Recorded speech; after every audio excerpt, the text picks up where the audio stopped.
বিড়ালের মতো 500 বছর বেঁচে থাকার কোনো লাভ নাই, সিংহের মতো 1 ঘন্টা বাঁচতে চাই। আল্লামা দেলোয়ার হোসাইন সাঈদী। পঞ্জিকার পাতায় তখন 1940 সালের 2রা ফেব্রুয়ারি। পিরোজপুর জেলার জিয়ানগরণে এক সম্ভ্রান্ত মুসলিম পরিবারে পৃথিবীর আলো দেখেন তিনি। পিতা মাওলানা ইউসুফ সাঈদীর নিবিড় তত্ত্বাবধানে শুরু হয় প্রাথমিক পাঠ।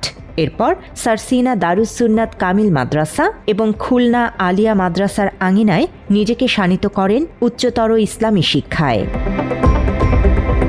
ধর্মীয় ব্যাখ্যার চিরাচরিত গণ্ডি ভেঙে তিনি বেছে নিয়েছিলেন বিজ্ঞানভিত্তিক ও যৌক্তিক আলোচনার পথ। কোরআন আর বিজ্ঞান সাংঘর্ষিক নয়। বিজ্ঞানের আবিষ্কার যত বাড়বে, কোরআন বোঝা মানুষের জন্য তত সহজ হবে। আর এই অভিনবত্বই তাকে সাধারণ মানুষের কাছে অপ্রতিদ্বন্দ্বী করে তোলে। ইসলামী আন্দোলন, ইসলামাবাদ এবং দেশের স্বাধীনতা রক্ষার জন্য সকল প্রকার ভেদাভেদ ভুলে যান। দীর্ঘ প্রায় অর্ধ শতাব্দী যাবৎ কেবল দেশের সীমানাতেই নয়, বরং যুক্তরাজ্য, যুক্তরাষ্ট্র, সৌদি আরব, কুয়েত ও সংযুক্ত আরব আমিরাতের মতো রাষ্ট্রগুলোতেও ঐশী গ্রন্থের শাশ্বত বাণী প্রচার করেছেন আল্লামা দেলোয়ার হোসাইন সাঈদী। দুবাই সরকারের আমন্ত্রণে আপনাদের খেদমতে আল্লাহর নগণ্য গোলামকে হাজির করে দুবাই ন্যাশনাল ঈদ গ্রাউন্ডের এই বিশাল ময়দানকে কানায় কানায় পূর্ণ করে দিয়েছেন। আমরা আল্লাহর শকরার্থে বলি আলহামদুলিল্লাহ। তার অগাধ পাণ্ডিত্যের স্বীকৃতি স্বরূপ এক বিরল সম্মাননা ধরা দেয় তার হাতে।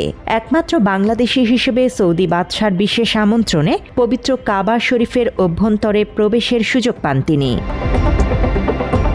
সেই সাথেই নিজের প্রজ্ঞার স্বাক্ষর রেখে গেছেন 75টির মতো অমূল্য গবেষণামূলক গ্রন্থ রচনার মাধ্যমে। কেবল বয়ানের মিম্বরেই তার বিচরণ সীমাবদ্ধ ছিল না। অবহেলিত জনগোষ্ঠীর ভাগ্য বদলের কারিগর হিসেবে পিরোজপুরের বাইপাস সড়ক সংলগ্ন সুবিশাল এলাকা জুড়ে তিনি প্রতিষ্ঠা করেন আল্লামা সাউদি ফাউন্ডেশন, যেখান থেকে পরিচালিত হয়ে থাকে তার বিভিন্ন প্রতিষ্ঠান। আর আধুনিক ও নৈতিক শিক্ষার অপূর্ব সমন্বয়ে গড়ে তোলেন Islamia technical and business management college এবং আল কুরআন একাডেমি। এখানে মূলত 3টা প্রতিষ্ঠান। একটা হচ্ছে আমাদের এই দাখিল মাদ্রাসা, একটা হচ্ছে আমাদের হেফজখানা, আর একটা হচ্ছে এই যে টেকনিক্যাল কলেজটা এমপিওভুক্ত। সেই সাথে দুস্থদের জন্য ফ্রি মেডিকেল ক্যাম্প, অ্যাম্বুলেন্স সেবা, বিধবা এতিমদের আর্থিক সহায়তা থেকে শুরু করে প্রাকৃতিক দুর্যোগে ত্রাণ নিয়ে ছুটে যাওয়ার এক অনন্য দৃষ্টান্ত স্থাপন করেছে এই প্রতিষ্ঠান। প্রতি বছর 2 ঈদে এই ফাউন্ডেশন প্রাঙ্গণে অনুষ্ঠিত হয় লাখো মানুষের স্বতঃস্ফূর্ত অংশগ্রহণে বিশাল জামাত। রাজনীতির ময়দানেও তিনি ছিলেন সমান দাপুটে। বাংলাদেশ জামায়াতে ইসলামের নায়েবে আমির ছিলেন দেলোয়ার হোসাইন সাঈদী। 1996 এবং 2001 সালের জাতীয় নির্বাচনে পিরোজপুর 1 আসন থেকে সংসদ সদস্য নির্বাচিত হয়ে নিজ এলাকায় অবিস্মরণীয় অবকাঠামোগত উন্নয়ন সাধন করেন। জনগণ নিকট দায়বদ্ধ সরকার, যা আব্রাহাম লিঙ্কনের ভাষায় by the people for the people of the people. তবে এই আকাশচুম্বী জনপ্রিয়তা ও দূরদর্শিতাই একসময় তার জন্য কাল হয়ে দাঁড়ায়। আজ থেকে প্রায় 30 বছর আগে প্রতিবেশী রাষ্ট্র ভারতের আধিপত্যবাদ ও সুদূর প্রসারী রাজনৈতিক নীল নকশার বিরুদ্ধে কঠোর সমালোচনা করেছিলেন দেলোয়ার হোসাইন সাঈদী। আমাদের ব্যাপারে ভারতের যে ভূমিকা, সে ভূমিকা হচ্ছে ওরা আমাদেরকে মেরে ফেলতে চায়, ওরা আমাদেরকে পানিতে মারবে, ওরা আমাদেরকে ভাতে মারবে। দিল্লির নীতি নির্ধারকরা ঠিকই আঁচ করতে পেরেছিলেন এই অঞ্চলে তাদের বিস্তারের পথে সবচেয়ে বড় কাঁটা এই অকুতভয় ব্যক্তিটি। অভিযোগ রয়েছে সরাসরি ভারতের ইশারাতেই তৎকালীন স্বৈরাচারী শেখ হাসিনা সরকার এই কণ্ঠস্বরকে চিরতরে স্তব্ধ করার পরিকল্পনা সাজায়। 1971 সালের মুক্তিযুদ্ধের সময় তিনি নিতান্তই একজন ছোট্ট শিক্ষার্থী ছিলেন। রাজনৈতিক প্রতিহিংসার বশবর্তী হয়ে সেই তাঁকেই সম্পূর্ণ বানোয়াট মানবতাবিরোধী অপরাধের মামলায় জড়ানো হয়। এক প্রহসনের বিচারিক প্রক্রিয়ার মধ্য দিয়ে তাঁকে আমৃত্যু কারাদণ্ড দিয়ে বন্দী করে রাখা হয় অন্ধকার প্রকোষ্ঠে। সেখানেই নিঃসঙ্গ অবস্থায় কেটে যায় তার জীবনের এক দীর্ঘ অধ্যায়।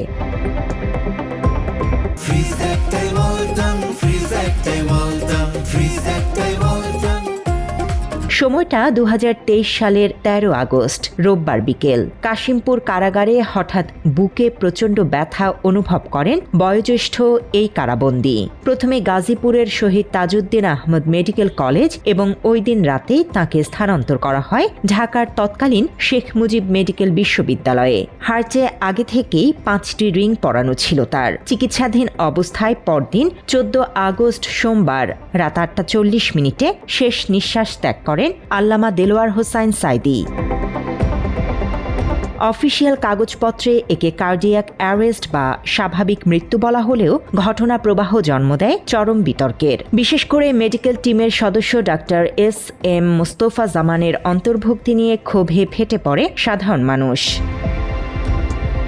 মোস্তফা জামান ছিলেন তৎকালীন ক্ষমতাসীন দলের কেন্দ্রীয় স্বাস্থ্য বিষয়ক কমিটির সদস্য, ঢাকা মেডিকেলের সাবেক ছাত্রলীগ নেতা এবং 2013 সালের গণজাগরণ মঞ্চে সাঈদীর ফাঁসির দাবিতে ষড়যন্ত্রের এক মুখ। তার হাতে এই বর্ষিয়ান আলেমের সুচিকিৎসা পাওয়ার সুযোগ কতটুকু, সেই প্রশ্ন ওঠে জোরালোভাবে। অন্যদিকে বিগত স্বৈরাচারী সরকারের আমলে রাজনৈতিক প্রতিহিংসার শিকার হয়ে মিথ্যা মামলায় ফেঁসে যাওয়ার অভিযোগ করেছেন স্থানীয়রা। তাদের দাবি, আল্লামা সাঈদী কোনো ধরনের যুদ্ধাপরাধের সঙ্গে জড়িত ছিলেন না। এছাড়াও তার সামাজিক অবদান ও বিভিন্ন গুণাবলীর কথা তুলে ধরে তারা। মানি একটা মিথ্যে সিটে বানাইয়া কি কেটে তারা গ্রেফতার করবে, এলেন আল্লাহ লোক ইসলাম সব জায়গায় করে, এইগুলো তো দুশ্মনেরা দেখতে পারে না, এই জিনিস তার আটকাই খাওয়া হয়েছে। না না, আমরা জিজ্ঞাসা এনে তো লোক আছে, যত লোক থাকবে, আওয়ামী লীগ আছে, বিএনপি আছে, জামাত আছে, তাদের কাছে জিজ্ঞাসা করেন যে এই লোক খারাপ না ভালো।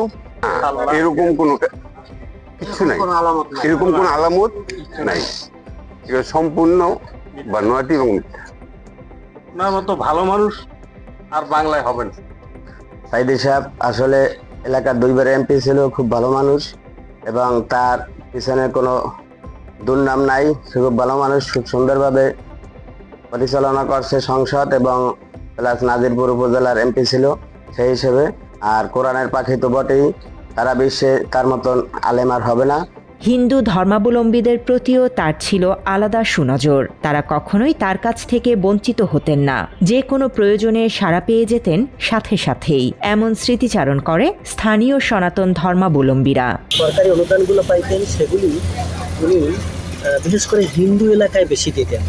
হিন্দুদেরকে ওটা ঠিকমতো দেওয়া হয়েছে কিনা, হিন্দু যারা আছে তারা ওটা পেলো কিনা, এটা উনি তদারকি করতেন। তারপরে আমি আরেকবার দেখেছিলাম যে 98 সালে একবার বন্যা হয়েছিল, 98-এর দিকে একবার বন্যা হয়েছিল, তখনও বোধহয় উনি MP ছিলেন। তো উনি অনেকগুলো কম্বল এনেছিলেন সৌদি আরব থেকে।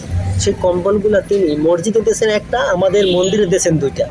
কোনো হিন্দু ব্যক্তি ওনার কাছে গিয়ে কখনো ব্যর্থভাবেই উনি ফিরে আসেনি। সাঈদীর পরিবারের সদস্যদের অভিযোগ, এটি নিছক অসুস্থতা নয়, বরং একটি পরিকল্পিত হত্যাকাণ্ড। হাসপাতালে পুরো প্রক্রিয়াটি ছিল রহস্যে ঘেরা, কোনো স্বজনকে কাছে ঘেঁষতে দেয়া হয়নি ওই মুমূর্ষু সময়েও। আমি গতকাল রাত থেকে নিয়ে আজকে এখন বোধহয় বেলা কটা বাজে, এখন 12টা সাড়ে 12টা বাজে, এখন পর্যন্ত চেষ্টা করেও তার সঙ্গে সাক্ষাৎ করতে পারিনি। ভারতীয় আগ্রাসনের বিরুদ্ধে বিরচিত ভূমিকা রাখায় শেখ হাসিনা পরিকল্পিতভাবে দেলোয়ার হোসাইন সাঈদীকে হত্যা করেছেন, এমন মন্তব্য করেছেন আল্লামা সাঈদীর ছেলে মাসুদ সাঈদী। তাদের বিরুদ্ধে যুদ্ধাপরাধের অভিযোগ ছিল নাটক, মূলত ভারতের আগ্রাসনের বিরুদ্ধে বিরচিত ভূমিকা রাখার জন্য তাদেরকে পরিকল্পিতভাবে হত্যা করা হয়েছে। এমনকি মৃত্যুর পরও শান্তিতে শেষ বিদায় জানাতে পারেনি তার স্বজনরা। তৎকালীন স্বৈরাচারী প্রশাসন ঢাকায় কোনো জানাজা অনুষ্ঠিত হতে দেয়নি। কড়া পুলিশি পাহারায় রাতের গভীরেই মরদেহ নিয়ে যাওয়া হয় পিরোজপুরে। পরদিন 15 আগস্ট নিজ হাতে গড়া সাঈদী ফাউন্ডেশনের মাটিতেই লাখো মানুষের অশ্রুসিক্ত উপস্থিতিতে চির নিদ্রায় শায়িত হন বিশ্ববরেণ্য এই মুফাসসির। মৃত্যুবার্ষিকীতে আল্লামা দেলোয়ার হোসাইন সাঈদীকে স্মরণ করেছেন বাংলাদেশ জামায়াতে ইসলামীর আমির ও বিরোধী দলীয় প্রধান শফিকুর রহমান। ফেসবুক পোস্টে তিনি বলেন, কিছু মানুষ পৃথিবী থেকে চলে গেলেও মানুষের হৃদয়ে বেঁচে থাকেন অনাদিকাল ধরে। আল্লামা দেলোয়ার হোসাইন সাঈদী ছিলেন তেমনি একজন মানুষ। 2024 সালের রাজনৈতিক পট পরিবর্তনের পর আল্লামা সাঈদীর মৃত্যুর প্রকৃত রহস্য উদ্ঘাটনে উচ্চ ক্ষমতাসম্পন্ন তদন্ত কমিটি গঠনের দাবি আবারও জোরালো হয়েছে। স্বৈরাচারের বোনা ধোঁয়াশা আজও কাটেনি। আইনি মারপ্যাচ আর চিকিৎসায় অবহেলার অভিযোগের সুরাহা হয়তো একদিন হবে, তবে রেখে যাওয়া বিজ্ঞানভিত্তিক ইসলামী দর্শন আর মানব সেবার যে অনন্য দৃষ্টান্ত তিনি স্থাপন করে গেছেন তা শতাব্দীর পর শতাব্দী কোটি মানুষের হৃদয়ে অমলিন হয়ে থাকবে। বাংলা এডিশন, ঢাকা।